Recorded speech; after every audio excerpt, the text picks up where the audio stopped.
వీర హనుమాన్ విజయ్ యాత్రలో నిజామాబాద్ నగరంలోని Bharati channel owner గాదెకృష్ణ గారు పార్టిసిపేట్ చేస్తూ ఉన్నారు. మొట్టమొదటిసారిగా నిజామాబాద్ నగరంలో వారే ఈ హనుమాన్ యాత్రను ప్రారంభించారు. ప్రస్తుతం మనతో పాటుగా ఉన్నారు. నమస్తే సార్, మీకు హనుమాన్ జయంతి శుభాకాంక్షలు. మీరు ప్రారంభించిన యాత్ర ఈరోజు లక్షలాది మంది వచ్చి పార్టిసిపేట్ చేసే విధంగా వచ్చింది, ఎట్లా అనిపిస్తూ ఉంది?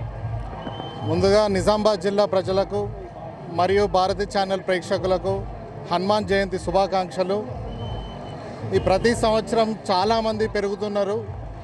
చాలా బ్రహ్మాండంగా రథం ముందడుగు వెళ్ళడం జరుగుతున్నది. చాలా సంతోషంగా ఉన్నది.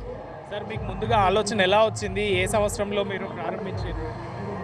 15 సంవత్సరాల క్రితం నాకు ఒక ఆలోచన వచ్చింది.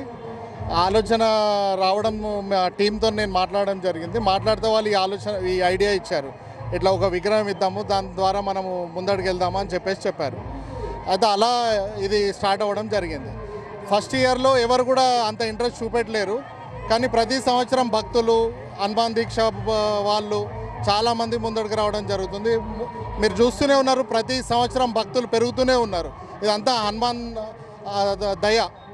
సార్, మరి ఆ వీర హనుమాన్ ఆశీస్సులతో ఈ యాత్ర అనేది ఇంకా ఇంత ఘనంగా ఇంత లక్షలాది మందితో ముందుకు సాగుతా ఉంది. ఇప్పుడు మీకు ఎట్లా అనిపిస్తూ ఉంది? చాలా సంతోషంగా ఉందండి.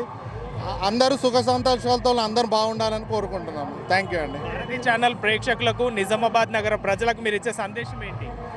హనుమాన్ జయంతి శుభాకాంక్షలు. Thank you sir. మీకు కూడా వీర హనుమాన్ జయంతి సందర్భంగా హనుమాన్ జయంతి శుభాకాంక్షలు.